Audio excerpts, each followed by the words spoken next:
that's on fire. Thank God for movies. Welcome to Thank God for Movies, the very first episode of Thank God for Movies, formerly known as Cinemaholics.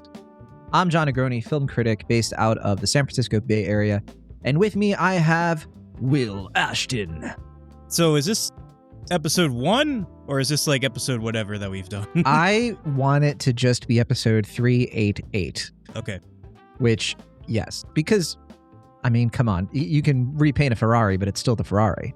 Okay, yeah, so I was going to say, this would be kind of confusing if we started from 0 again, because then... We've been confusing before, to be fair, but in this case, yeah, let's ease the friction. Welcome to Thank God for Movies. How's it feel, Will Ashton, to be thanking God?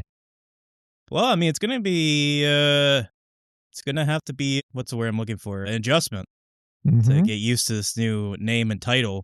It's a little surreal. Like, it's a podcast I know, but it's also a little different. Yeah, I mean, it's like the movies themselves, and you can call us TGFM for short. I actually kind of like it worked out that way because it has the FM at the end, like a radio you know? Sure. I want to have like those like wristbands that used to be a thing in the 2000s. People can win like a free t-shirt. Yeah. Popularized by now disgraced cyclists. Armstrong bracelets is what they're primarily. I want to take them back and make them think our TGFM bracelets. There you go. Yeah. What would TGFM do? Sure. Know? Well, we're so glad you're here. We're so glad you're sticking with us. We got so many nice, wonderful notes from folks who listened to the episode, told us they, obviously, like us, are going to miss the Cinemaholics name. A bit saddened that we have changed the name. You can listen to our previous episode for more information on why that went down. We won't be relitigating that, but we are, of course, looking at this as a fun opportunity. You can see our new logo and everything. It's really exciting. It's really fun. But we're still going to do the show as normal. But, normal for us is we change the show all the time and we kind of do whatever we want because we're just here to talk about movies however we want to talk about them. And the two movies we're talking about today are Dead Man's Wire and No Other Choice. We're going to be reviewing those ones shortly. But first, we're going to do our new game that we've been enjoying, Film Roulette. But Will, I'm going to give you two options this week. I want to give you a little bit of a curveball yet again. Okay, and I was going to give you a curveball, so who wants to throw... Who wants do you want to go first? All right, I'll go first. Okay. I love our little guy, the little film reel guy that's on fire, but chilling. I think he needs a name, though. I don't know what to call him. So Will's talking about our logo, our new logo, which includes a film reel that's on fire, and you want to give him a name? Yeah, how do you know it's probably a they. That's true, and that's why I feel like it'd be easier if we had a name and a potential backstory, and I know that we have a lot of creative listeners, so I want to propose that they reach out to us. Yeah. Give us a name and a backstory for this little person, or logo, whatever you want to call them. And I think the best submission should be a guest on our show talk about what movie they want to talk about. What do you say to that? Wow. Well, you know what? I think that's a lot to promise. I think some folks might be scared to come onto the podcast. Well, let's say it's an option that they can come on if they'd like to, but they don't have to feel obligated if they still want to play. I don't know, free t-shirt, something, some prize. We can figure it out in a later episode, I guess. We don't have the new merch yet, but sure. Yeah. We can make it worth their while. And I think just the honor of naming a Thank God for Movies character would be pretty cool. Yeah, I think people would be into that. The name I'm going to pitch is Really, spelled Reely. But with the question mark? Yes, yeah, if you want. And I think they, like us, somebody who feels like they're on fire, but are trying to sit down and quietly enjoy the films. We'll just set this all up because he wants to win a t-shirt. So you all It'd be fun if I won. Y'all need to outperform him here. Yeah. Now, if you're curious, like, first of all, what does the reel look like? I need the inspiration. I need the image, and I can't name something I can't see. Well, just go to thankgodformovies.com, or you're listening to the podcast right now. You should be able to see our logo too there. It's just that little reel on fire. Check it out. And on top of that, you can email us your suggestion at cinemaholicspodcast@gmail.com. We still have the old email for now. We don't have a new email quite yet. It'll probably be something like, Thank God for Movies podcast, something. So yeah, get ready for that when it comes. But at cinemaholics@gmail.com, that's how you can reach out to us in general for now. And there you go. Now, Will, for Film Roulette this week, we have two options. We could Okay. do the normal Film Roulette where it's a bunch of movies and I try to guess whether or not they're red or black, whether or not you liked them or disliked them. Sure. Or, there's some movies on here I'm not sure you've seen. And in fact, I'm pretty sure you haven't, but I'm going to throw them at you anyway. We could do that. Or we could save that for next week. Do it for Film Roulette next week. And this week, go through the top 10 movies of 2025 domestically at the box office. Oh, and that I'll give sounds you fun. yeah, I feel like that could be cool because we're firmly in 2026 now, and obviously this list has some repeats. There are movies here I already know if you're red or black. I still did it anyway because I know who I am Okay. and I know my truth. But I can go Okay. through each one all the way up to number one. And I'm curious that maybe one way to make this fun for you, Will, even more fun. And obviously I'll tell you the movie, you'll give me a sentence or two on your thought on the movie. But the other thing is, I want you to guess what you think the number one movie of the year was domestically, so North America, Okay. at the box office domestically. What do you think it was? Do you know? Well, yeah, I was gonna say because I know globally it was Ni Ja, right? Ni Ja 2? Globally, I'd have to double check that, but I think you're Okay. right. Unless Avatar But managed to just barely eke it out in time, because it's still collecting money. yeah. Yeah. So number one, was it at this time? Was it Lilo and Stitch?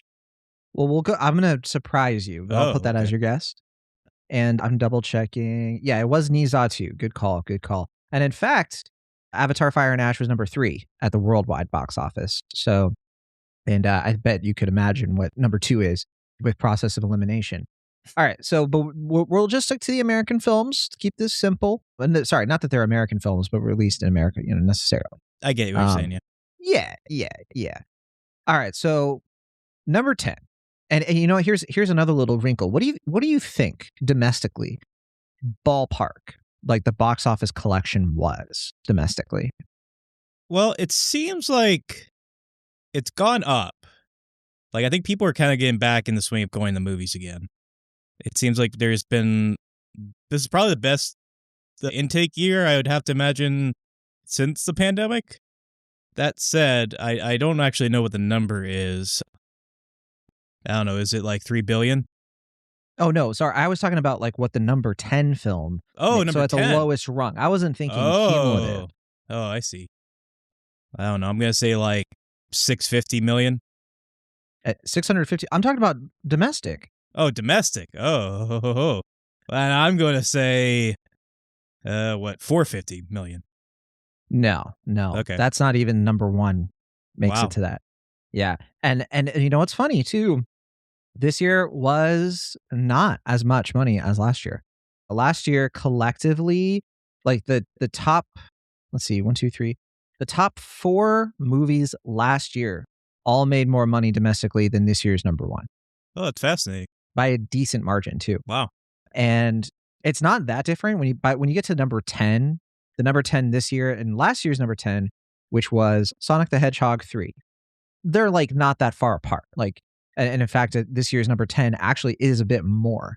But yeah, if you actually look at like the number 1, number 2 last year, we're talking about Inside Out 2, Deadpool and Wolverine. These all made like over $600 million.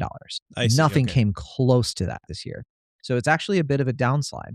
Hmm. Now, I wonder why you're reacting to it that way, though, right? Because, why does it feel like that's not the case? That I'm curious about that, and I'll let you chew on that. In fact, I mean, you my guess then is that maybe it was less like certain movies made all the money and more like more movies made money. like this year didn't have like those big juggernauts. Yeah, it seems Right. like it's maybe a little bit more evenly distributed. Well, and I think comparatively. also a couple of the juggernauts came out later in the year. So let's go down the list and then we'll do an overall assessment after that. So we'll start with number 10. Okay, yeah, I did guess this. All right. How to Train Your Dragon, live action. Okay, I never saw this one. I've heard it's just the same movie again.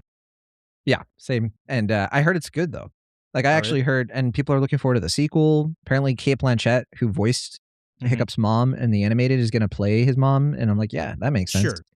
Sure, why not? You know what? Go ahead, do it. I don't care. Yeah, you sound like those people who post the videos of like driving behind the truck with the logs on it. Like, What, like Final Destination 2? yeah. Go ahead. I'm ready. All right, number 9, The Fantastic Four: First Steps. Okay, yeah, that sounds about right. Well, It's oh, red I or might black? just oh, yeah, we talked about it on the show. We I did. wasn't I don't know. I thought it was just okay. I guess I was in. That was what the red. The red means I'm not crazy about, right? I'm gonna remember this one time. It's binary. I mean, it's Okay, like it's whatever you want it to mean. yeah. But black means I like it, and red means I'm not so crazy. I was more red than black on Fantastic Four: First Steps. I thought people. I don't know. It seemed like people were kinder to the new Marvel movies this past year than me. No, I just thought Thunderbolts and Yeah. Fantastic Four were just sort of ho hum. I don't. Oh, and I forgot about Captain America, whatever, Yeah, which I was did too. apparently terrible. Which, by the way, so Captain America and Thunderbolts, neither of them are on this list or the Mm-hmm. worldwide list. And also Fantastic Four, not on this list worldwide either. Kind of wild. Makes Goes sense, to I show. guess. Yeah. Number 8 is Sinners. All right. Cool. Yeah, a cool black. Wait, that came out wrong. Well, I was gonna say, are you saying I that mean, because black isn't. the characters? Yeah. I didn't mean that in any kind of derogatory way. I hope not. Yeah. Yeah, No, I yeah. mean, I get what you're saying in the roulette sense. Yeah, it's just a good old movie. Yeah. Sinners, which I've seen some interesting takes lately about Sinners and why it's not getting as much Oscar attention. And I want to credit this podcast, but I forget their names. I think it's Higher Learning.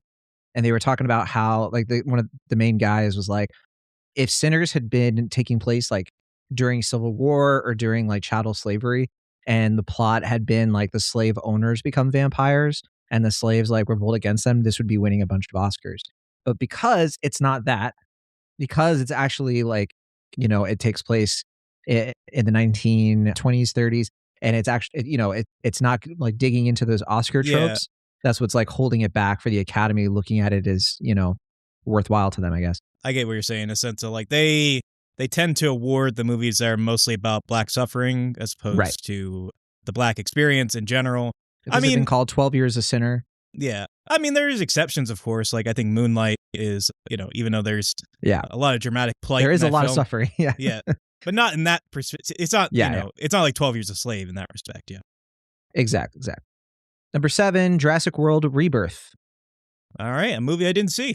I didn't see it either. Yeah. I couldn't be bothered, unfortunately. I like that guy. I mean, it was, what's his face? Jonathan Bailey? No. The director is the Oh, guy. the director. The guy did The Creator, and he did Godzilla. Yeah, Gareth Edwards. Gareth Edwards, that's his name. He's Smart choice for the franchise, Yeah, I mean, it was like, sure. And I think I'm just over Jurassic World. Like after that last one that Colin Trevorrow did. Yeah. With the Lotus or the Locusts or Hornets I was or just whatever, like, who cares? I don't care. Yeah. Well, this one and How to Train Your Dragon, I should have said before. These are on the worldwide list. How to Train Your Dragon's number 8 worldwide, and this one is number 6. So a bit higher there, actually. These movies still do really well internationally. All right, number 6 is Wicked for Good. Oh, really? Okay. Mm-hmm. I thought compared to last year, Wicked was number... Right. Let me double check. I think it was like number 3. Yeah, I feel 3. like the buzz on this one, like it started off, amazing as far as the box office goes. And I feel like it just kind of withered out. It might still be in theaters at the moment, but I feel like, compared to the first one, it just sort of, kind of died a little bit. Remind me, did you see it? I did, and I wasn't crazy about it. So red? Yeah, I was in the red on that one. I mean, I was like gray, I guess, on the first one. Like, I thought it was fine. I found it to be pleasing despite its faults. This one, I feel like it just kind of suffers under the weight of expectations and beholdens to The Wizard of Oz. And if you want to hear more about my thoughts on that, actually, I was fortunate enough to join a roundtable discussion on the Close Watch podcast that our friend Robert Yanis Jr. hosts. And you can check that out. Very cool. Close Watch. All right. And then the next one, number 5, is Superman. Yeah, I figured that one was going to be up there. Yeah, I mean, solid film. I think you liked it a little bit more than maybe I did, but I enjoyed it well enough. It's a fun movie. Yeah, I mean, black for me, so black for you, it sounds like. And yeah, it was number 10 worldwide. And it's so funny to me looking back on the year how when Fantastic Four was like coming out, people were saying that it was going to totally win over Superman and all this stuff because like I think it Not had like a me. splashier opening. But I mean, Superman's the one. Like we talked about it. It broke through the cultural noise. People still talk about that movie.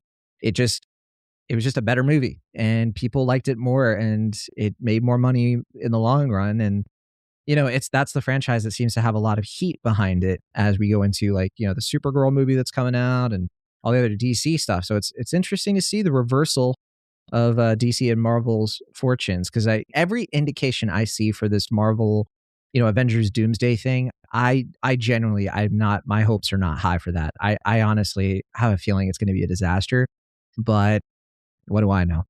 I mean, that's a safe bet. I feel like it's also pretty telling that Warner Brothers doesn't feel scared to move Dune 3 or Part 3 from that release date. They're just like, Mm-hmm. you know what? Yeah, we're going to keep this date. And Marvel has to be like, yeah, it's Dune's Day. There you go. they're trying to own it. They're like, yes, people will see both of them, which they might. It's Yeah, very I mean, possible. I mean, people will probably watch it the first couple weeks, and then I don't know. I mean, every production story I've heard about just sounds sad. Like mhm. they don't, like they're just like filming them by themselves in a blue screen, just like getting lines read at them. They don't get a full script. They just have to like, act to It's just nothing. so amazing to me. Like all they had to do, honestly, I think they should have just given the franchise a break. I know we've said it before, but like a few years at least. It's been 6 since. Sorry, it's been almost 7 since Avengers Endgame, and you just imagine, like the anticipation would have been like at a fever pitch if they had just kind of like been way more quiet about releasing stuff and not try to, But well, at least they had No Way Home make a bunch of money, so they had that. They had Deadpool, Wolverine, a couple other things that made them money. To be fair, so I mean, they also just don't really like have any more tricks up their sleeve. I feel like at this point, no, like they've kind of doesn't feel done it that way. all at this point, and it's like all they can really ride on is like now the Fantastic Four are going to be there and stuff, and maybe if people love that Fantastic Four, that'd be great. But it's just like we're going to finally have the X-Men here. And it's like great, they're like, they've been doing this for like 30 years now, and what's his face, Patrick Stewart's has like died like 5 times. I think technically 4 times on screen now. It's like okay, he's gonna do that again, I guess. It's like whatever. Can't wait. Yeah. All right, number 4 is Avatar: Fire and Ashton. Oh yeah, yeah. Good movie. I like that movie. Now we already know you're black on that one. Zootopia 2 is number 3. Oh yeah, that's right. Yeah, I forgot about that one. Yeah, it was okay. I was in the red on that, but I'm like kind of whatever. Like it's fine. And then number 2 is Lilo and Stitch. Oh yeah, I was in the red, but like it's better than some of the other live action remakes we've gotten. It has a little bit more personality to it. I think we talked about it a little bit at this point. Yeah, just a little. And then the number 1 movie domestically in 2025 with process of elimination. Will, do you know what it is now? Well, if it's not Lilo and Stitch and it's not Avatar, I already told you it's the Marvel ones. Couldn't it's be not any of one of those. the Marvel ones. It's not Superman. What could it be? I have to think. And it's not Sinners. I'll give you a hint. Okay. Like Sinners, it's also Warner Brothers. That's what I thought.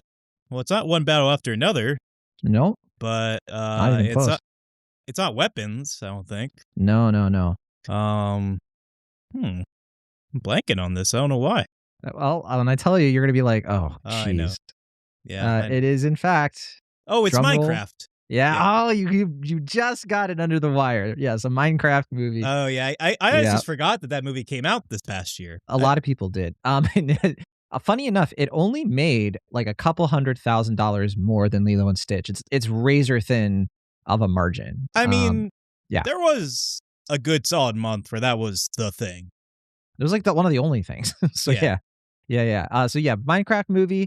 And I don't actually know if you saw this. I did, yeah, I did see it. I caught up into it. I was like, I like Jack Black.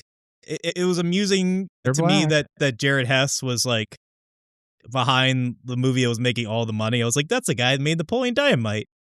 I Wait, was like, say again? wait, red or black? I gotta Oh yeah. know. Oh, it's red. I think it actually is kind of fun at the beginning when it's a Jared Hess film and not a Minecraft movie. But when it becomes a Minecraft movie, I think it just becomes, studio slop, basically. It's just whatever. Well, this is the first time I've gotten all of them right. I Congrats. got 9 out of 9. To be fair, I knew some of Wait, these already, obviously. So this isn't like, 9 out you of know, 9.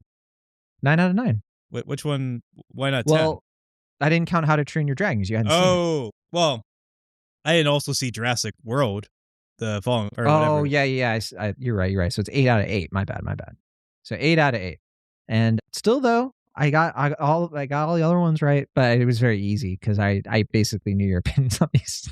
Yeah, I So was gonna say I feel like we've discussed most of these at this point. So most of them, well, yeah, like I had to guess a few. I didn't know like for sure a couple, but like I think Fantastic Four was the one where I was like, it could be black, but like just bare. My thinking was like maybe you were almost black on it when we first talked about it, and it's probably soured since. So I thought red was the safer bet. And yeah. Anyway, so yeah, that's Film Roulette. oh, And to kind of give extra context too. So Minecraft movie grossed 423,000 at the domestic box office. So if you compare that to last year, Inside Out 2 was number 1 at 652 million. So hundreds of millions of dollars more. Deadpool and Wolverine right behind it around 636. Wicked was still like 50 million more than the number 1 this year with 473. Moana 2 was more than Minecraft with 460. So you have to get all the way to number 5, Despicable Me 4, which is like 361 million. So funny enough too, though, we didn't. I know we talked about Beetlejuice last year. I didn't realize it made the top 10 domestically last oh year, yeah, the year yeah. before. Yeah, I was like, wait, what? It made more than Dune Part 2? That's funny. But yeah, anyway, that is Film Roulette. And with that, let us get into our first official movie review. As thank God for movies. I'm so excited. We're going to Hey, talk about can I Dead just Man's say Wire. real quick? I like that we color coordinated and you're wearing black and I'm wearing red. That's true. Yeah. I mean, the listeners can't see, but technically it's not black, unfortunately. It looks like that Oh, because of the camera, but it's blue. oh, okay. I Yeah. thought we were color Navy blue. coordinating in that Film Roulette Will's going to be was. the red on these movies. I'm going to Yeah. be yeah, that would be fun. But no, let's talk about Dead Man's Wire. All right. From the top, I want to say Dead Man's Wire. I genuinely liked and enjoyed this one. I feel like it's very much a deliberate return to form for its director. Speaking of which, this is the first feature in 7 years from Gus Van Sant. It's based on a real incident from 1977 involving Tony Kritzis, a man who believed he'd been screwed over by his mortgage company and decided very publicly to do something about it. That something was kidnapping a company executive using a homemade device known as a dead man's wire, which is a noose connected to a shotgun that would fire if anyone tried to intervene. So this is an absolutely unhinged, true story. I didn't know that it was a true story until the end of the movie when they kind of give that clarity. But what's even more interesting to me, though, is that Van Sant isn't really interested in turning this into some kind of like conventional true crime thriller. Instead, he treats the movie like a pressure cooker. You're watching how all of this rage, entitlement, desperation, and spectacle start to feed off of all these characters in real time. Bill Skarsgård, oh my goodness, I loved him in this. He plays Tony. He's dialed up to 11 for basically the entire runtime. He's manic, funny, terrifying, pitiable, often all in the same breath. He's matched here, though, I think, by Dacker Montgomery as Richard Hall, the hostage. You might recognize him from Stranger Things. He played one of the prominent teenage kids who dies and like throughout like early on, not early on in the series, but like he's not like one of the mainstays. But anyway, his performance here a lot quieter, but very brutal, I think, emotionally in a very different way. Two of them are literally and psychologically tethered for most of the film. And that dynamic is probably the emotional core of the thing. The supporting cast here, though, is stacked in a way that I think kind of elevates this movie up to a different status, to a status that I think is why it's getting a lot of attention from critics, at least, as something to watch. Coleman Domingo plays this philosophical talk radio host who becomes this kind of accidental intermediary between Skarsgård's character and the FBI and everything going on there. And then we also have Mihala, who's like this ambitious TV reporter navigating the ethics of live spectacle. She does a really good job with like the anchor voice of the 70s, which is such a specific affect. And you can literally watch her like turn it on and off, like when doing the reporting and stuff. And then Al Pacino, who I was like, wait, Al Pacino is in this too? How did they get him on the phone? Well, yes, he plays the corporate patriarch. His refusal to apologize to the central figure becomes very central to the entire standoff. I think for me, at least stylistically, I think this movie feels very raw, feels very immediate. It was shot largely handheld, run and gun kind of film camera work, just over 19 days. It's mirroring the chaos of an event, I think, that unfolded live on television over 63 hours. And I think Gus Van Sant here keeps the camera very close. It's very, almost claustrophobic, but not quite all the way there. He's letting the scenes kind of play out minute by minute without pushing us toward any kind of clean moral conclusion. I do think the conclusion is where I think it falters quite a bit for me. But I still think like what I found compelling is how much the film leans into its own dark comedy. I was hooked very early on. I think Tony is generally just kind of very funny at times. He's cracking jokes. He's courting the media. He's playing the role of a folk hero, very Dog's Day Afternoon kind of performance, kind of sentimentality. And the movie, I think, lets that absurdity coexist with the real danger on screen. I don't think the tension gets loosened for a second. That's very uncomfortable when you laugh, but I still laughed anyway. I think it felt very honest in that way. I think the tragedy and comedy here shares a lot of the same wire. And underneath all of that, Dead Man's Wire, I think, is very much about American myth-making. It's about the idea of this lone crusader taking on an indifferent system. What is more American than that? It's also about how media attention can turn grievance into a spectacle, how quickly the public can project meaning onto a volatile situation without having to live with the consequences. Overall, I don't think it's a movie that necessarily excuses Tony's actions, where I think a lot of the discourse has been happening around this one. But at the same time, I don't think the movie ever flattens him into this monster. I think Van Sant here is just kind of observing an absurd situation and letting the audience kind of have to deliberate on the contradictions that they're watching, the rage, the humor, the futility of it all. I found it tense, weirdly entertaining, surprisingly thoughtful, and again, very much in conversation with films like Dog Day Afternoon, but albeit filtered through a modern understanding of media and outrage culture. And I just love any movie that has a fun, nice 70s aesthetic. I think it can elevate movies that otherwise I think would just be so boring stylistically. And this one, I think I enjoyed even more for that. So I'll throw it over to you, Will Ashton. How did Dead Man's Wire land for you? Did it work as a thriller, a satire? What do you think? Yeah, I mean, I liked it. I feel like maybe you were coming in much hotter than I was. I feel like this one's kind of been on the periphery of the award season. Like people have kind of talked about it in a general sense, particularly Bill Skarsgård's performance. And I think the reason it was on my radar particularly is, as you mentioned at the top there, Gus Van Sant, it's like kind of pauses his return. And not merely in the sense that it's his first film in over half a decade, but his last like few films have been not quite to the caliber that people expect. I mean, if people aren't really familiar with his filmography, they'll probably know the titles at least, like he's the type of guy who, one of the things I really love about him is that he's been kind of a guy who can do, more traditional middlebrow awards films with really sharp caliber and really make like material pop in a way that I feel like some other directors don't. So he's like, the guy who did Good Will Hunting and Milk and, these films that really, I think, a lesser director could have been maybe ho-hum, all right, and they turned out to be really great films. And then, he has more experimental kind of low-fi indie films like My Own Private Idaho and Elephant, and those two films are also exceptional in their own right, and I think really showcase the depth of his talents. And I feel like, I guess over the last like maybe decade and a half, he did like Promised Land, which was like all right. I feel like it didn't quite reach the same heights as like his other films. And then he did Sea of Trees, which was just a misfire, unfortunately. It was kind of the end of the reconnaissance. Unfortunately, it was just kind of a moody, mediocre kind of movie that just didn't really work, unfortunately. And then he did that Joaquin Phoenix film, Don't Worry, He Won't Get Far on Foot, which wasn't terrible, but just didn't really come together as well. And so I We know talked about it on the show. that's right. Yeah, I was trying to remember if we did. I felt like we did, but I couldn't remember for sure. Yeah, I remember that one just being a little disappointing and just hoping he would have another exceptional film. And I know he did like a season or several episodes of Feud season 2, which was about like Truman Capote and the like famous, New York actress feud, like where he like had a kind of big expose that resulted in like some public denouncements and stuff. I never got around to watching it, but I heard it was good. And I knew he had this like another film that like films that kept coming up and falling apart. And I was excited when this one was actually coming together.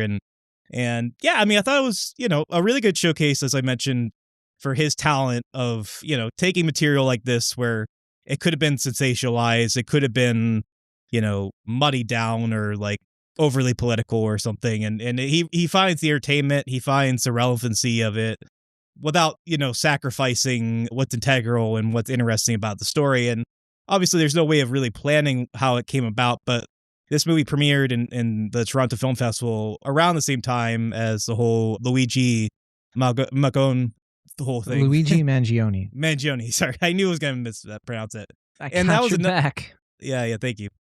And that's a whole thing where, I mean, certainly it became, a more lethal turn of events than what this becomes, but certainly one that had, a lot of political conversation about the, morality of, is there, something good that being done about something that's objectively seen as kind of heinous and criminal. And yeah, I mean, that kind of mirrors the story and the duality of this story as well. And yeah, I mean, I think it like you were saying, I think it's interesting that it doesn't quite take a stand on that. It's a little more impartial. It's just kind of allowing us to see, the sympathy that can be found from Tony's story, but also recognizing through a pretty nuanced and tender performance from what's his name, Zachary Montgomery, or You're talking about the actor? Yes, yeah. It's Dacker Montgomery.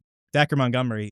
Yeah, I mean, it's a pretty subtle, nuanced performance, and I think you need that going off of a big performance that Bill Skarsgård is giving, and I think it's also credit to Bill Skarsgård that like this easily could have been a performance that like, because it's all big and it's all broad and it's all like yelling and talking, that it could have fizzled out very quickly and been seen as one note. But I think he brings a lot to it and really showcases just how interesting and dynamic he can be as a screen performer, especially compared to the other Skarsgårds.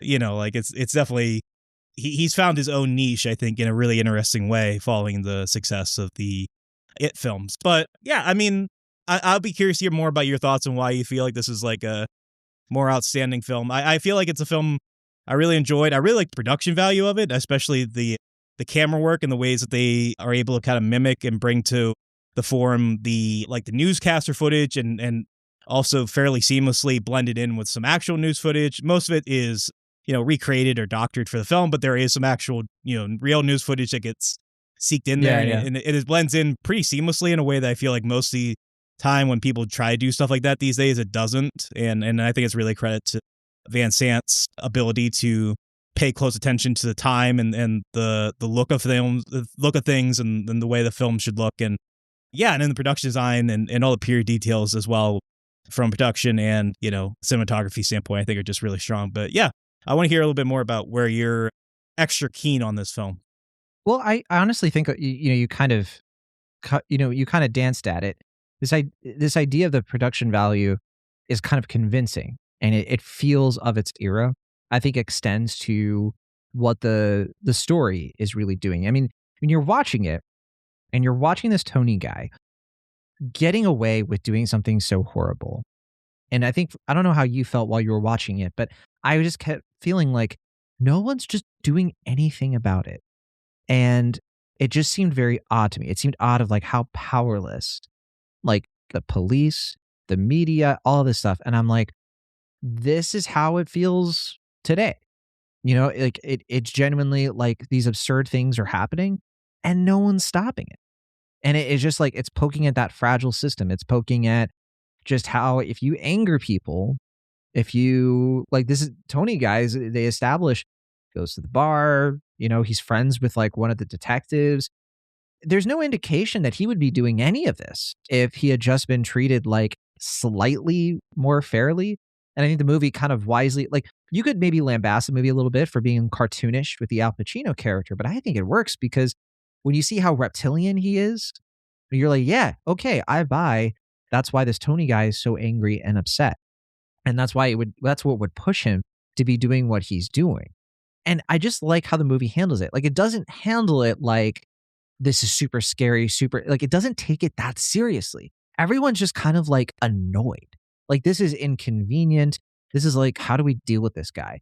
And the person who is in the most danger seems to be the afterthought of like, oh yeah, we got to save the hostage. But also, I was supposed to go to dinner tonight. My wife's going to hate me, but now I have to be on the phone with Tony. Like, I'm just watching this and I'm like, it's so absurd. And I'm so impressed by how this filmmaker, who clearly is taking this time from the 1970s that I think a lot of people back then felt like, and just finding a way to connect that to today. I just think it's really well done. Yeah, I mean, I think it is interesting that right now in this like fall film circuit, there are 3 films that are adapting basically smaller, lesser well-known documentaries. We have The Smashing Machine, we have Song Sung Blue, and then we have this one. And I feel like, you know, I haven't seen the documentary or the feature for Song Sung Blue, so I can't comment on them. But the general vibe I get from that. Oh, really? I've heard mixed things. I will say though that like that seems to be the sort of thing where it's like, this is a really interesting human interest type story, and we're just gonna do a Hollywood version of that because these seem like fascinating people, and this is like a kind of insane story that happened, and we want to, you know, do a dramatization of that. Smashing Machine, I'm still a little baffled about that one. It's not even a film I dislike. I think it's fine, but like, I did see both those, the documentary and the feature, and it's almost sort of surreal in a like Nathan Fielder sort of way if you watch the documentary and then watch the feature, because it's basically like a 1-to-1 recreation, and it's like unclear like why they really felt the need to like show this again when we have like the actual footage of like what's happening there. Maybe because the documentary isn't as easily available. Maybe it's just because, you know, they wanted a good showcase for The Rock in like what was, I think at one point perceived as like a new chapter in his career as a more dramatically focused actor away from like the action stuff. Maybe that's being a little too cynical because I know it's Benny Safdie, and I think maybe he had more interest in doing an unconventional biopic. But in any case, you know, you have those 2 movies, and then you have this one, which I bring up the documentary as well because the filmmaker reached out to us, I remember, a while ago, and I don't know for sure if it was a, you know, like a broad reaching email or if it's like something that they sent more specifically to us, but I know he wanted us to talk about the documentary, and I started watching it. And I think the interesting thing about that one is that a lot of it isn't really seen. It's just like the news footage we have is kind of reserved to select moments, and you're kind of like seeing people trying to find the story out in like real time and kind of getting the like things as they're going along. You get like the like phone call, but that's not really depicted in a very visual sort of way. And yeah, it's a story that like that a documentary in particular recognizes the sort of ways that this small, you know, kind of oddity of a story, of a news story, is tying into like the grander scheme of things in a political and socially relevant way. And I think of the 3, this one makes the most sense to dramatize as a feature outside of the like documentary. But at the same time, watching the documentary, it did kind of make me realize how much of the story has been sort of sensationalized for the interest of making it a kind of bigger, broader film. And I feel like maybe that's part of the reason why I'm a little bit more negative compared to you, in the sense of like, I like the movie a fair bit. I enjoyed it. I think it's entertaining. But I do kind of recognize like seeing the real footage, even at the end of the film that they show, of the real guy versus like the way that Sarsgaard is depicted as Tony in the film. And you see like the acting of it versus like the real story. And I feel like some of the things like that, and even Al Pacino's casting, while I enjoyed it and I like his performance, can feel a little distracting to me as far as like what the actual story is. And in that case, as far as Al Pacino goes, it's the undeniable 1-to-1 comparison of this to Dog Day Afternoon. And like, you know, I recognize this isn't going to be on that caliber because, it's most movies aren't. But at the same time, it is kind of a faux pas to constantly make people think about a better film while you're watching a film. I feel like it's like that's sort of one of those things where it's like you don't really want to make people think about another film. You want to just keep them engaged in the story. And I think for the most part, it's good about establishing its own self and doing that. But there is something a little distracting, I feel like, in the Al Pacino casting in that respect. Even though I like his performance and I do like how he is playing the total opposite of his character in Dog Day Afternoon in that respect. And then his whole angle kind of reminded me, I never got around to watching it, but that Ridley Scott movie, what was it, All the Money in the World? Oh, yeah. Yeah, how like I there remember was like seeing kind that. I watched that with my mom. Oh, really? Yeah. But from what I can tell, that's more of a like that's a rich guy who just doesn't want to lose his money. And this is more like, no, you're just like some idiot that's like clearly not gonna hurt my son. And like I just want the cops to intervene and just be over with, like you're saying. And like you have to watch his son like kind of suffer through the repercussions of that while his dad's sort of indifferent in another state and his like mom suffering, but like he's just kind of like, let's just get this over with, like whatever. Yeah, it's fun, and I recognize the satire in that, and I think it's funny. Yeah, I enjoy it. I think there's definitely a lot of interest in the story, but at the same time, I do find myself, I don't know, a little taken aback by how much you're, finding the one-to-one between now and the film, I feel like, in a more like emotional way. Yeah. Honestly, and by the way, if y'all are interested in Dog Day Afternoon, some conversation around that. Back in 2020, for its anniversary, I talked about that film with Sam Nolan on Extra Milestone. Oh, yeah, on the podcast feed, so you could check that out for sure. That's a great talk. Yeah, I remember listening to that, yeah.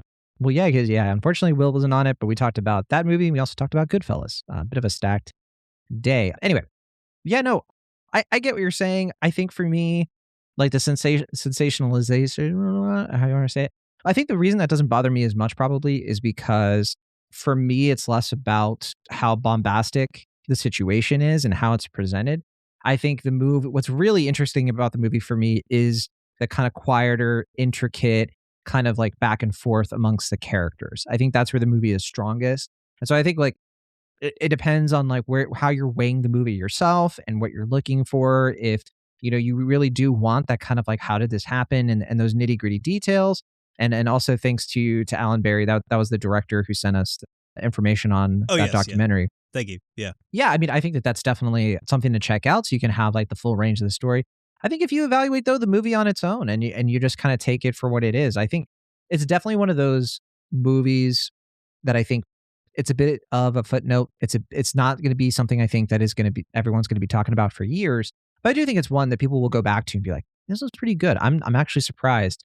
Like, not as many people talked about it or seem to have, been that all up on it back when it first came out. But I think it's like it has hidden gem potential down the line. And we'll see, how the critic scores, kind of play into that, or if they don't.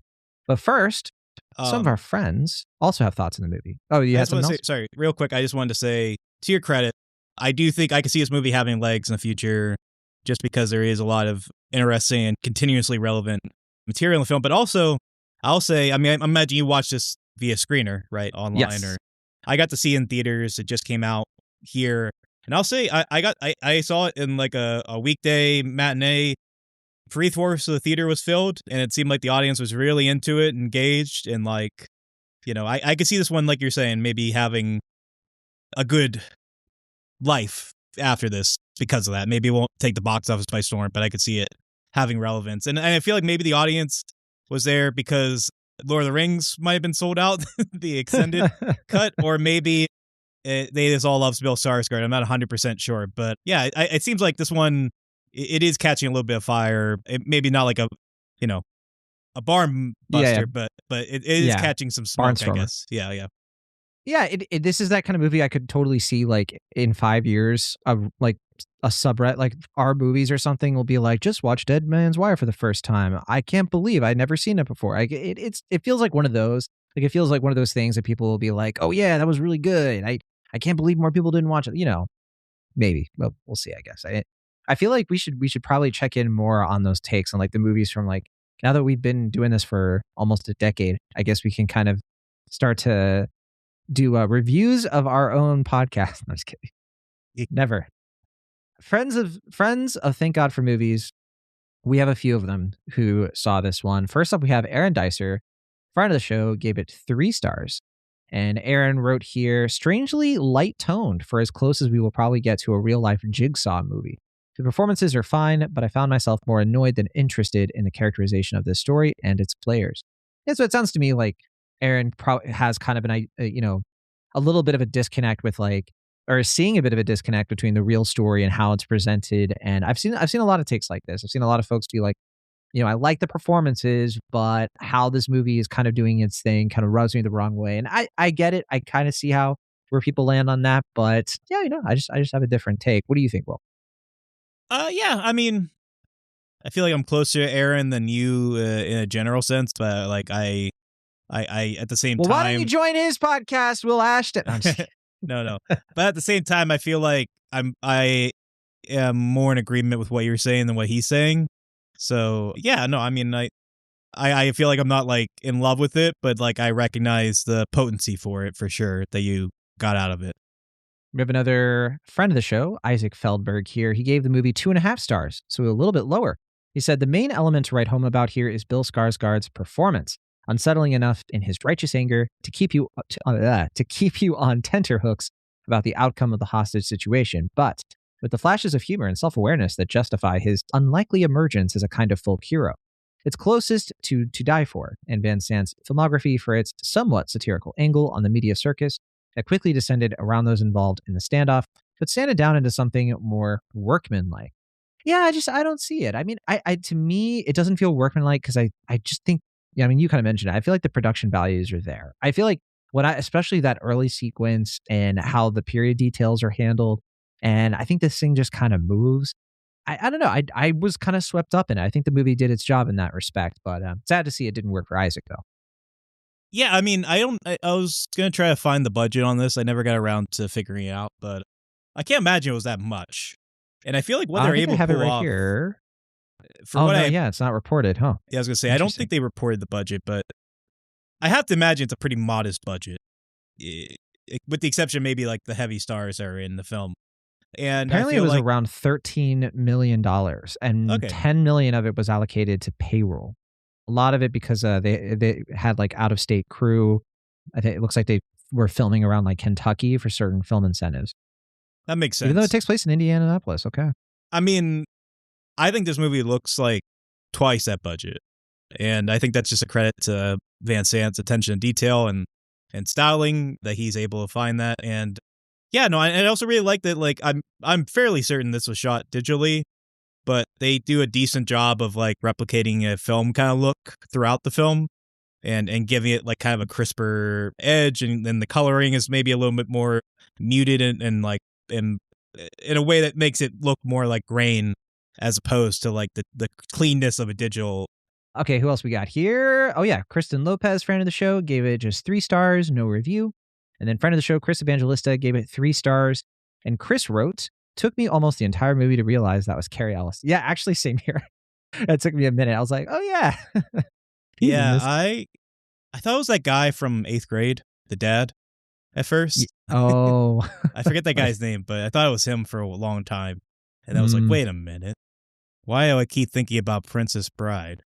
It was actually, the movie was produced by Cassian Ellis. Oh. So take that for what it's worth. He's the brother of Carrie Ellis, to be clear. Yeah. All right. And then I think that might be the last review that's written. I think the only other friend of the show who marked this on Letterboxd, we have 2 others. Amanda the Jedi, and Amanda gave this one a heart and no review. And then Alex Billington, also no review, but Alex gave it 3.5 stars and a heart. And most of the Letterboxd, like the people I follow, 3.5 is like 3 or 3.5 is like the most common. Only like a few, like there's like a couple that are lower, like 2 stars, but we have a few 4 stars. So I don't know, this one, this is an interesting movie, I guess, in that respect. No heart from Will Ashton, no review. I guess you were still processing the movie. It really took you by surprise, apparently. I liked it, yeah. I mean, I didn't feel like I was walking out like, whoa. Like cinema's back. I All right. enjoyed it. I was maybe, it's not the film's fault, but the later that day I saw a print of Inglourious Bastards on 35 millimeter, and I had seen that movie before, but rewatching it, I was like, holy moly, that's such a great movie. Maybe my memory of this kind of diminished in comparison. But yeah, this is a solid film in its own right for sure. Real quick, we'll play the Rotten Tomato game. We'll see if Will Ashton can correctly guess the Rotten Tomato score. Will, we have 124 reviews counted. I am assuming you aren't already aware of what the Rotten Tomato score is. So what is your best guess? I'm going to say it seems like most people like it, but they're in like the 3 out of 5 range, which would still suggest a high Rotten Tomato score. So it seems like this is like in the 91% range. 91 exactly. Wow. It's been a while since you guessed it. Exactly. Wow. Will Ashton. Look at that. You had your finger on the pulse. Better not let go of the trigger. Has its day. Every dog day has its afternoon, I should have said. Well, you could say both. All right. And then the popcorn meter is it's a little bit lower, though, 78%, which is interesting. This doesn't seem like, especially based on your anecdote, I guess you would assume it would be a little higher, but the audience score is 78%. All right. Well, with that, let's get into our second and final movie of the day, and that is No Other Choice. And I'm going to say this. When I first watched No Other Choice, I was really negative on it initially. I rewatched the film. And you did? I did. I rewatched the film. I think I get it. I think my takeaway from the first viewing was, yeah, okay, this is well made. My second take was, only this director could make this kind of movie. And I'm really glad he did. This is the latest film from Park Chan-wook. It's coming off of Decision to Leave, which I adored. That movie really has stuck with me. It's based on Donald E. Westlake's novel, The Axe, which I have not read. And if that premise sounds familiar to you, that's because there was a French adaptation in 2005. It was directed by Costa Gravis, and Park Chan-wook very explicitly dedicates this version to him. But I would not think of No Other Choice as a remake. It's more so a reinvention of the source material. The story itself centers on Mon-soo, who's played by Lee Byung-hun, a longtime paper company employee who is abruptly laid off after 25 years. He is very good at his job. He's loyal. He's done everything right, but then suddenly he becomes disposable. What starts as a familiar, painfully relatable anxiety spiral, which involves job applications, humiliating interviews, dwindling savings, slowly mutates into something much darker. Mon-soo becomes convinced that the only way to get his life back is to eliminate the competition. Literally. And so what I think Park does maybe brilliantly here is he refuses to treat this as a cartoon premise, right? The movie is not asking, what if this guy just snapped, right? It's asking, what happens when you're so desperate, you have to turn your desperation into something that's logical, right? When your survival instincts, your pride and social pressure fuse into this kind of moral contagion that starts to infect not just you, but everyone around you. This is a fantastic ensemble. Son Ye-jin is Mon-soo's wife in this.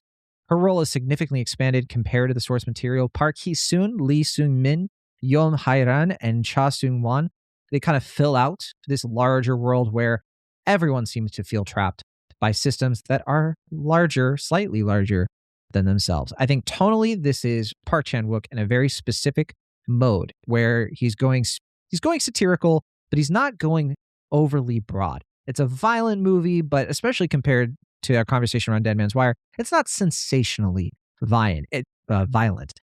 I think the first time I watched it, I didn't find it very funny. Weirdly, I did find it funny the second time. I found it because it's a dry, uncomfortable funny where I, weirdly enough, caught myself laughing at a few points, and I immediately felt bad about it. Within the movie's logic, I think the film, it treats corporate life and masculinity and economic precarity almost like an infection, right? It's something that spreads quietly and invisibly until suddenly it's everywhere. Stylistically, I think this film is like any Park Chan-wook. It's meticulous as always. But honestly, what surprised me the most is how humane everything feels. Park has talked about wanting to show the person inside the monster in various interviews. And that really comes through here. I think even when Mansu crosses these unforgivable lines, the film never lets you dismiss him as, again, a monster, somebody inhuman. Maybe disturbingly, it lets you forget how close Mansu is maybe to you, right? Or somebody that you could be, where he's not that unrecognizable. The movie premiered at Venice Film Festival. It's been embraced hard by critics. People in my own life have told me they went to go see this and they really liked it. And and I'm talking about people who are, not necessarily normies, but people who like movies, but they only watch like a handful of movies every year. Went out to go see this one specifically. It's being positioned right now as a major awards contender. It was South Korea's Oscar submission. Makes sense to me because this feels like a very late career statement from its director. It's angry, it's controlled, it's frighteningly relevant, and it's definitely making some kind of impact as it's expanding its reach this month. I personally found it a lot sharper the second time, bleakly funny, and definitely devastating. I think it's a movie. I think I misjudged what the movie was trying to be the first time. I don't think it's really about murder. I think it's about what it is like to live in a world where dignity, like human dignity, is unbelievably conditional, which is something like we know that. But I think this movie kind of makes that case in a way that I found pretty convincing. I'm curious where you landed on it, Will. I definitely had a feeling you would like this. Even the first time, I was like, I feel like Will is going to pick up on stuff here that's probably outside of my tempo. Am I right about that? Yeah, I enjoyed this one. I thought it was a good time at the movies. Exact words were, I can't believe you dislike this, John. You monster. Yeah, Why don't you just murder people while you're at it? That first sentence sounded right. The second sentence didn't quite sound right. But yeah, no, I mean, it's been fascinating to see the second half of Park Chan-wook's career, especially, kind of coming off of like Stoker and The Handmaiden. It seems like he's been staying true to his style, but being a little bit more mature, maybe a little bit more restrained in some respects. Handmaiden's not a restraint for film, at least sexually, but it's less violent than some of his other films, to be sure. And it seems like the director who made Old Boy, which is a film I love, but it is very sensational. It's very big and violent, and it's a film that it takes pride in its pulpiness and all that. I think it's been fascinating to see with Decision to Leave, and now this one, waves that he's been true to his style, but has had a more an older, elegant refrain that strikes the right balance, I think. And I think this film, it's fascinating that we're talking about it in conversation with Dead Man's Wire, because in a similar respect, they're both films about asking us to, if not totally sympathize, at least understand characters who are, in a more objective sense, are doing violent, criminal, and heinous things, but allowing us to, sympathize, understand, and potentially even root for them in these sort of heinous things that they're doing. And yeah, I think a lot of that credit comes down to the central performance here. I want to make sure I'm saying it right. Is it Lee Byung-hun? Lee Byung-hun. Byung-hun, who is an actor. I mean, I've seen him around a bunch. I mean, he's been a lead actor like 15 years now. And I'm used to him. Squid Game, he's well known for. He was in K-pop Demon Hunters, which Will teased me for liking earlier today. He was in both G.I. Joe movies. For one, that was yesterday. I'm still feeling it today. And two, I wasn't teasing you for liking the movie. I was teasing you because that's the only type of things that you watch on Netflix. That there's a difference. I watch a lot of other stuff on Netflix. I just don't tell you about it because I know you're going to tease me. Oh, Also, I didn't say he was Storm Shadow in G.I. Joe, which I was going to. Yes, but I feel like the main things, like I Saw the Devil, and The Good, the Bad, the Weird, these South Korean films where they're not Park Chan-wook. He did work with Park Chan-wook before, I think like 25 years ago, right? With the Joint Security Area. I never got around to seeing that film, but I know he's in that one, I believe. Yeah, I haven't seen that one either. I'll double check that. I'm assuming you're right. I thought he was in the lead, or one of the leads in that one. But yeah, no, I think his performance is one of the very best of this past year. It's so against the like smoldering, brooding style that he has in those other two films. I can't speak to his performance in Squid Game, but like I know that he's had this sort of like coolness and, nuance that his performances have had, that this one, it's so like personable and goofy and also like pathetic and funny and, sympathetic and strange. And I just love, like, it's totally not the performance I would have expected from the lead guy in I Saw the Devil 15 or so years back. It's just such by the way, you were right about Lee Byung-hun. He has worked with Park Chan-wook twice before. So okay. Joint Security Area, like you said, in 2000, which again, I haven't seen. But he also worked with him in the horror anthology Three Extremes. Oh, okay, cool. Yeah, so it's a reunion in that respect. Yeah. And it's just fascinating to see these two, at totally different phases in their respective careers. But yeah, this performance, like, it's fascinating because he's such a, like, distinctively handsome person. And he has, like, high cheekbones and, like, the chiseled face and all that. But this performance feels like William H. Macy in Fargo. Like, it's so, like, goofy and kind of sad, but, like, filled with this, like, angst and, like, entitlement that, it's blundering and silly in all the ways I love, and has that Coen Brothers-esque, like, slapstick, goofy, violent edge to it. But yeah, I mean, I feel like the movie, it's a little long. I feel like I think it kind of, by the end, maybe kind of starts to wear out its welcome. I feel like it is at the best probably in the middle, like when we get to like the first murder. That's really the like comedic height of the film, I think, and really where like the film like feels like this tension is mounting and then finally releases in this great moment.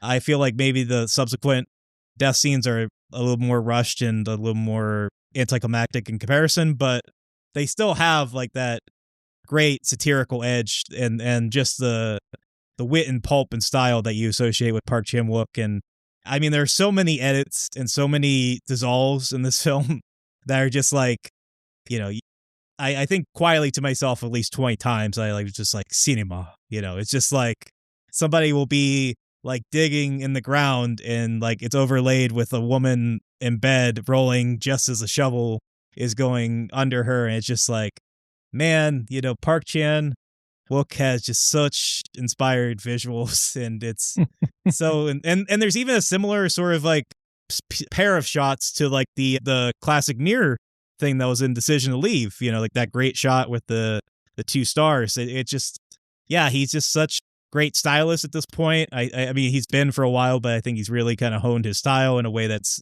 complemented the mature and thoughtful themes that he's evaluating. And yeah, I had a good time with this one. Yeah, I think there's one thing that I consider Park Chan-wook to be so great. I think he's one of the most distinctive voices in at least like contemporary world cinema. I think his greatness, it has this unusual like combination of things for me. He originally aspired to be a film critic before he became a filmmaker, right? So obviously you and I look at that and be like, traitor, way to go, way to ruin it for all of us now. But no, I think his foundation, like his critical foundation, kind of like filters into the stuff that he makes. He brings this analytical eye to the art form that not a lot of other directors do in the same way, right? Because I think while he has that critical eye, that analytical eye, he's always pushing the boundaries of what you can get away with, how visceral something can be, how operatic it can be, how challenging it can be, with movies like The Handmaiden, for instance, which really tested people of like, I love this movie, it's awesome. There are so many things in it that make it hard to recommend, but it's so intellectually and emotionally compelling, right? So I think his philosophy, which, he kind of talks about what he brings to his movies, but I think his philosophy is that a good movie should demand active engagement from the viewers. It should be constructing narratives that require discourse and interpretation and people reflecting on things and being uncomfortable. And, I think Hitchcock is one of his main influences. Vertigo, I think he's talked about. I think that really reveals to me his interest in like cinema and how perspective plays into cinema so much, how it can, little things, little mysteries can create obsessions, like that kind of like dark quarter of human psychology. And so obviously to me, No Other Choice is just another extension of that. And I think to what you kind of mentioned before of like the length, 2 hours and 20 minutes this thing is, I think that the first viewing at least, I really had a hard time grasping onto that challenge that he was giving us to like be patient and to just let the movie kind of simmer and burn through us. And at the same time, I think at least the second time, it is more accessible than I gave it credit for. I think it actually is pretty accessible. Where like, unlike the Vengeance trilogy isn't quite as much. Like it's precise in like a different way. I think there's just something like so mundane about the horror in here that feels a little bit more relatable, but also just like angry. Like there's an anger behind this movie that really caught me off guard.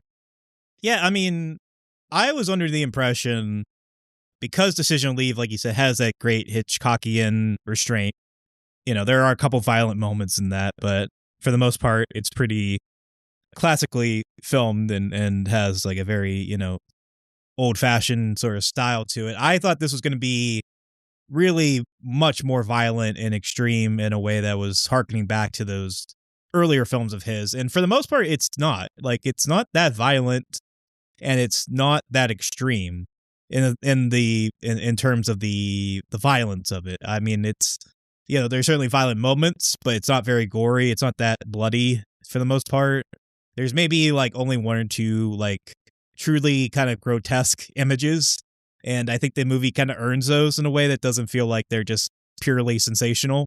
I think it works its way up to it. And I think as far as the length of it goes, I do really respect how much this movie patiently works its way up to the premise. Like, it's something that kind of took me aback in the sense of like, it's really making you understand the family dynamics. It's really making you understand the plight that these guys have, what's at stake, what's at risk, but also recognizing the great duality that's going on in these central narratives. Like, a lesser film would have just made, you know, the other characters that are targets be these like boorish, you know, just like lambs to the slaughter, you know, just like these outrageously cartoonish characters. But you get to like know them a little bit and recognize the like similarities between our lead characters, how they're not that much different in thought and circumstance from them, and how like he's like could actually learn something from them, and yet he chooses to like kind of just focus on his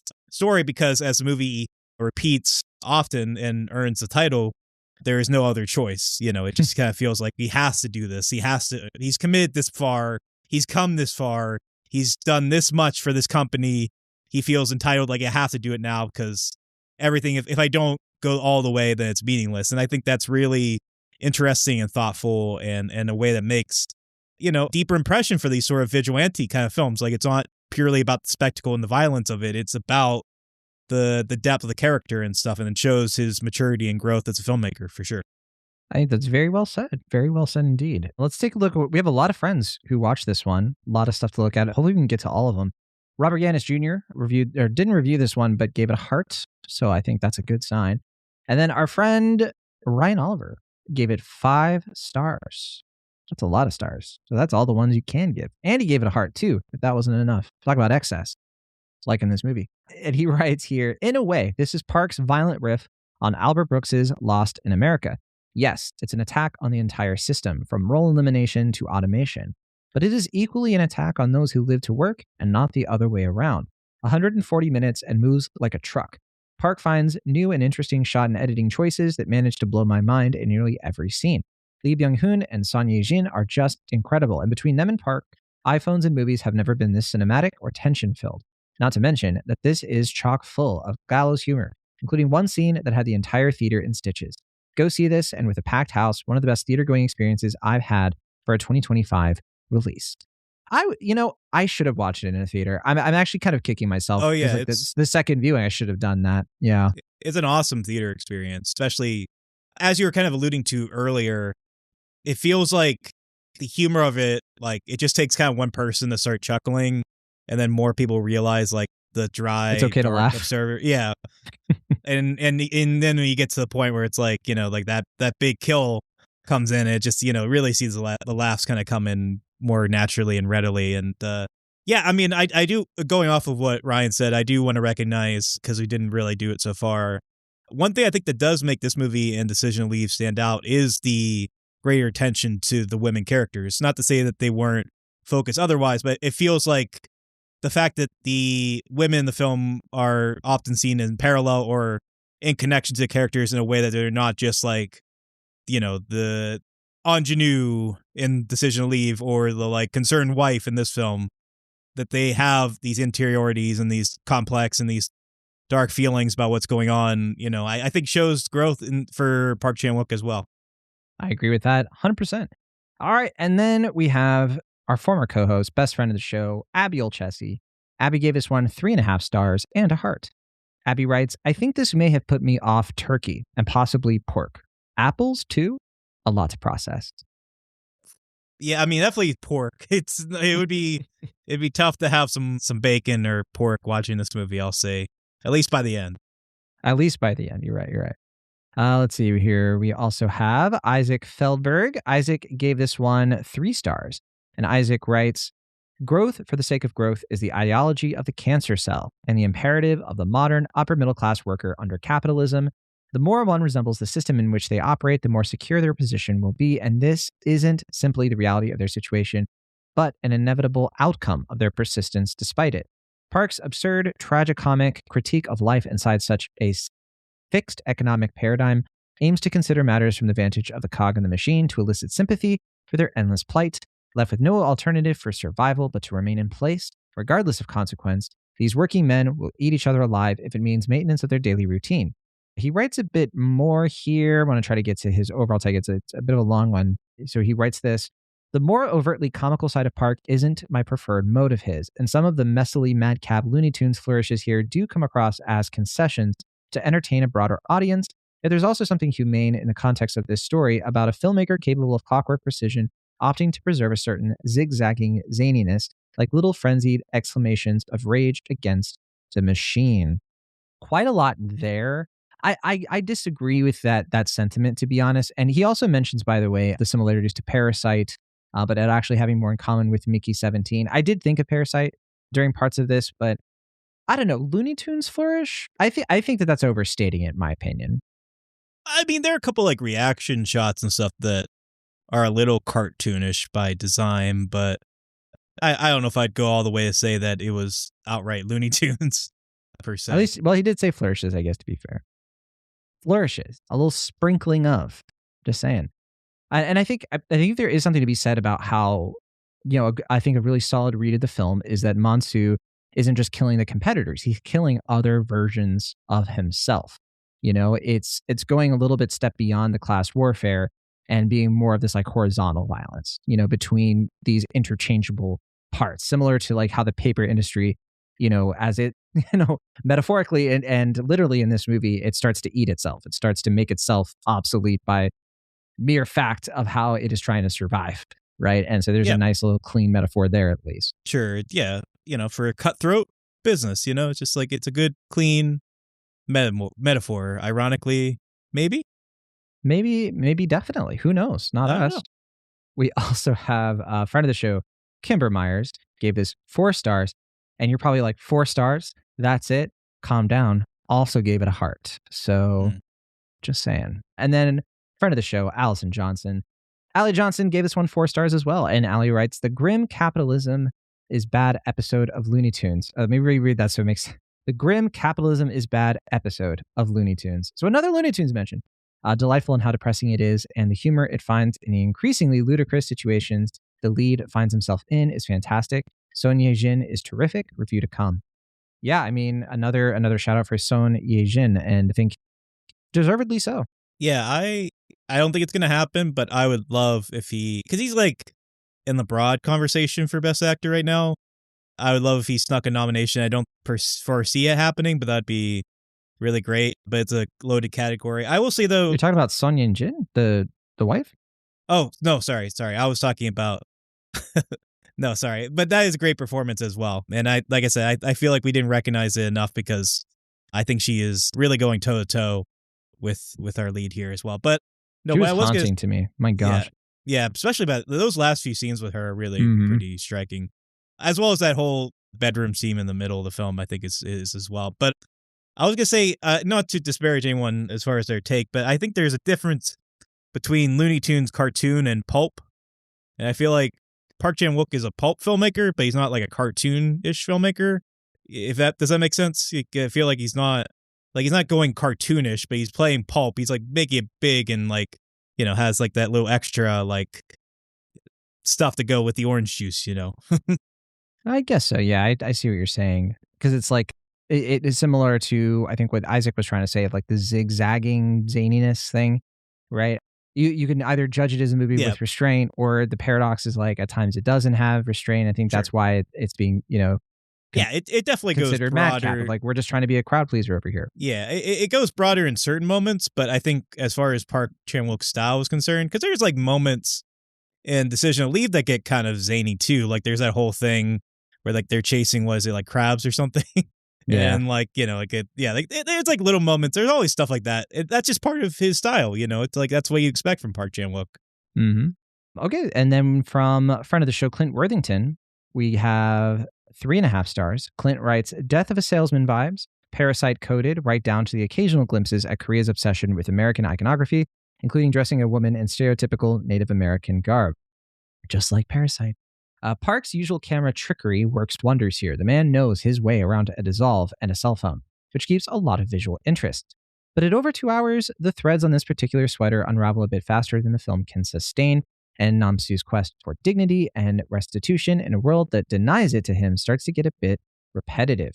Not quite as compelling on paper as it is on screen, but boy howdy is it fun to watch Lee Byung-hun squirm in those clumsy ways Park makes him. Yeah, this is a bit closer to how I felt overall, especially the first watch. Is that on paper reference as a pun, or is that just a direct? If of how much... not, I think it should be. Yeah. Yeah, why not? Yeah, I think I'm trying to remember what I was going to say exactly, but it'll come back to me. You do what you need to do. What I need to do is talk about movies with my friend Will Ashton, and to that credit, the next one we have here is from Aaron Dicer, friend of the show again. 3.5 stars he gives this one, and he writes, I love a movie with a happy ending. Darkly satirical and cynically humorous, the edge might cut a bit too deep for me to find a way in beyond the spectacle of the ridiculousness, which unfortunately short-circuits the more authentically interesting exploration the subject matter promises. Still, Park Chan-wook is way too talented for this to truly disappoint, and some of the visual choices he's making are stunning enough to carry the movie through. We've been avoiding the ending, of course, obviously for spoiler reasons, but I do like the ending. I mean, I even first watch, I was like, well, the ending's right. I think that this is how you end this movie in a way that I think is optimal and it's in being satisfying. Yeah, I mean, I was definitely curious where it was going to go, especially with the introduction of a few supporting characters. If it was really going to go into a sort of like similar zone as like Roofman, a couple that came out earlier this year. Or last year, I mean, as well. But yeah, no, I mean, I think I think it ends on that right note where it's like, yeah, without giving too much away, it's tidy but not too clean. Okay, I think I follow you. All right, and then next up we have, if I can find it here, Corey Everett, and Corey gave it 3 stars. And Corey wrote, if you liked Parasite but wished it were funnier. That's kind of funny. I feel like Parasite's pretty funny, and it's getting mentioned a lot. I think Parasite is obviously like, I'll say this: I didn't like this movie any less just because I like Parasite so much. I feel like these movies can exist and they have some similarities, but I wasn't thinking about Parasite the whole time. I just think that they are very distinctive from each other. I mean, there's such different filmmakers that it's like comparing like Tarantino to P.T. Anderson, Like, yeah, there's some similarities, but it's pretty minor to me. I want to avoid that too, because I feel like Bong Joon-ho and Park Chan-wook often do get compared because they're both contemporary South Korean filmmakers, and I feel like it's not totally fair to either of them to like keep acting like they're one and the same, Mm-hmm. But I at the same time, it is fair to say that Parasite is deliberately funny film, as all Bong Joon-ho films are, I think. But I remembered what I was going to say in relation to the Clint Worthington review, which is that I really love about this and Decision to Leave how much, in a contemporary sense, Park Chan-wook is able to recognize the influence of cell phones in people's lives, but still make that very cinematic. I feel like that's something that a lot of contemporary filmmakers are kind of afraid of and something that they don't always know how to incorporate. And it seems like he always finds very visually striking and inventive ways to incorporate cell phones into his films without it feeling like a hindrance in any respect. I think part of that fear can be like sometimes it can make it very difficult for a plot to work because cell phones solve so many problems that can make character intrigue more interesting. And then another thing too is that these filmmakers want movies to be timeless. And the moment you introduce a cell phone in a few years, cell phones are going to be different or they're going to look different and they lose that kind of timeless appeal, I think, as some filmmakers fear. But I think what you have to remember is like, think of it nowadays. Like I watch a movie and if somebody's using a BlackBerry, it's gotten to the point where that is timeless of its own way. It's like an iconography that is going to last for decades because it's of its era. And I think that that's something that Park Chan-wook understands in terms of like, I want to reflect what's happening today and down the line, it's going to still last because how I'm presenting it thematically is still true. Yeah. I mean, it's like anything. It's just, I don't think it has to be a hindrance if it's of its time, like you can watch older films where everyone's smoking like a chimney. It's not exactly how things are, though apparently cigarette sales are going up, I heard. Gen Z's kind of done. They're like, yeah. Why not just poison myself? Right. And also, I think like the dark side of that can be, if you watch some of these like cheesy 90s movies about hacking, it's so like hard to watch because, like Jurassic Park, it's like the one thing. It's like the way she like is hacking into computer. It's like so dumb. But, that's the thing is like the difference is like, do you really understand the technology and are using it effectively? If so, then like The Matrix. Like The Matrix, people don't criticize that for having these like old fashioned like hacking. No, because the Wachowskis understood like how to do it and what it meant and how to tie it into the film thematically. Anyway, that tangent. It seems like you're disparaging a film like The Core, where they try to hack into the Earth, as if that's not something that can happen. As far as we know. Journey to the center of the mainframe. All right, and then best friend of the show, Emma Sasic, and to Emma, she gave it 3.5 stars. And Emma writes, while this one isn't as strong for me as Park Chan-wook's other films, it's a visual feast and has some crazy cool shots and transitions. I enjoyed seeing Lee Byung-hun's descent into madman territory and just how far he's willing to go to help himself and his family out of crisis. I just really struggled with the pacing mostly, and the story momentum ebbed and flowed a lot. This was my main thing the first time. It was really a lot of it was the pacing. And a lot of it was like, can we please just get to the thing? And so I definitely like the second time, I think weirdly enough, I thought the pacing would be worse for me. But I think having the whole picture of it in my head helped for whatever reason.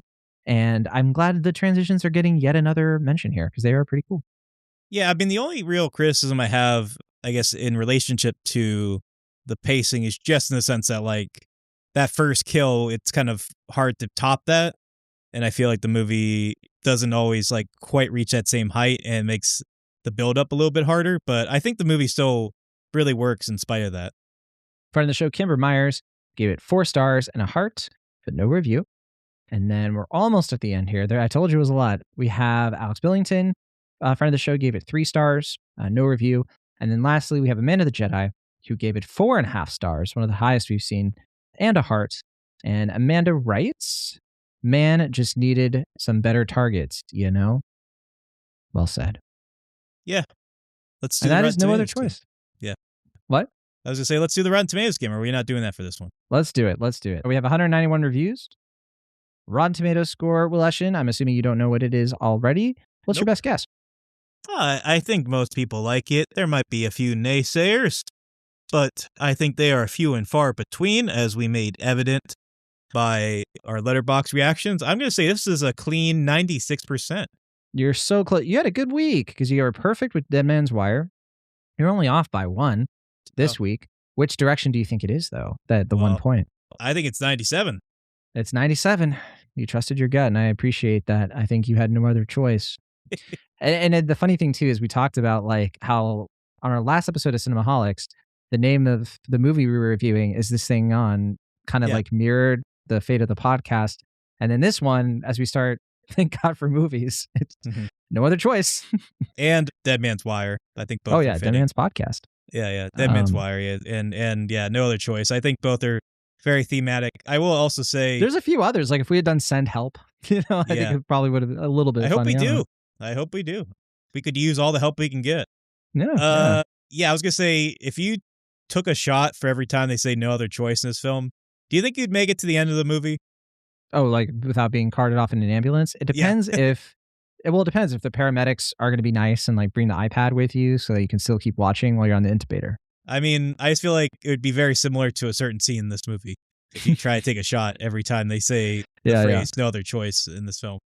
That was a great scene. Oh man. Oh yeah, that was fun. I know you kind of mentioned like where the movie kind of peaks with a certain kill, but I actually thought that one that was cool too. Yeah, and yeah, definitely the gruesomest probably of all of them. Probably, yeah. Oh, well, one of the most like unsettling, even just psychologically. Oh, and then of course the audience score. I forgot to say that the popcorn meters they like to call it now, 250 plus verified ratings, 95%. So just a little bit lower. I'm actually surprised. It's it's close but not quite that close. So whatever. I don't know. I think it's just length at that point, but still, I mean that's pretty crazy. Yeah. The audience, they're tough. They're tough cookies. Well, Ashton, what are we going to talk about next week on Thank God for Movies? We have other stuff we could talk about, like 28 years later, The Bone Temple. We could talk about The Lord of the Rings, The Fellowship of the Ring. If you wanted to watch, I'm just kidding. We could talk about A Private Life. Yeah, I mean, I would love to talk about either 28 years later, The Bone Temple, because we could also talk about 28 years later, which is a film we didn't get a chance to discuss this past summer. We could talk about Send Help. I can't wait for that one. Well, that's not coming out till the 30th, right? Oh, that is correct. Yes, I forgot. I think I might be able to see it before then, but maybe it's the week after. Yeah, I got invited to a screening. Unfortunately, it's probably unlikely I'm going to be able to go, but que sera. I know you want to watch The Rip. Yeah, The Rip I want to watch. Yeah, I want to see my boys on Netflix, doing their thing. We also, at some point, need to do our Best of the Year list episode. That's true. We talked about maybe doing that this week, and we opted instead for reviewing something. So that's obviously an option. I think we've already talked about The Testament of Anne Lee a bit. I don't feel like I need to have like a full review of that one, but I'm not saying no for sure. I think it would be fun, and I know you're going to say no. I know you're going to say shut up. I think it would be fun if we talked about A Night of the Seven Kingdoms, because the show. The show. Okay. This is the first episode. I don't give a dang or a hoot about TV right now, especially Game of Thrones. I'm watching it tonight. Well, you know what, Will Ashton? I get it. I'm sorry, John. There's also people we meet. What? You're trying to get me to watch these Mad Men and all these other shows, but it's not my interest right now. I'm sorry. Wait, Mad Men's your interest? Well, Mad Men, yes, but I meant just TV in general. The only other thing would be people we meet on vacation, which I don't think would be a very fun discussion. It would just be me talking about the book the whole time and you being like, why'd you make me watch this? Yeah, I'd just be like, I don't know, it's whatever. And you're like, and another thing. People don't go on vacation. There is also the SpongeBob movie, Search for SquarePants. Oh, that's old. That came out like a month ago. You're yelling, like you're raising your voice, and I don't understand why. I heard it was kind of neat. I heard it wasn't bad. And I heard it was not good, but it's on streaming now. Is it really? Or it's going to be in streaming in a couple days. That's why I didn't know that. Oh wow, that was quick. Yeah, I don't know. I'd rather talk about. You're like, I'd rather talk about anything else. Primate. Oh, I don't know. I want to talk about the monkey that goes crazy for 90 minutes. There's just something about that. John's like, I don't want to have fun at the movies. That's not fun for me. There's also Sheepdog. I don't know if you've heard of that one. There was a trailer for that before something I saw. For me, it just seems too long. Like it's over 2 hours. I don't know. That's why you got to watch Primate. It's 89 minutes. Oh my gosh, I don't know what to do. I think we'll figure it out. Yeah, and for now we'll end the show. Thank you so much for listening to the first episode of Thank God for Movies and the 388th episode of the podcast formerly known as Cinemaholics. We're still going to sign it out the same way as before because you know what? From the internet, California, I'm John Agroni. And from the internet, Pennsylvania, I'm Will Ashton. There's also, I guess, Mercy that's coming out. That Chris Pratt movie. I think it would be a mercy to end this podcast and tell you all, thank God for you. Yeah. And send your suggestions.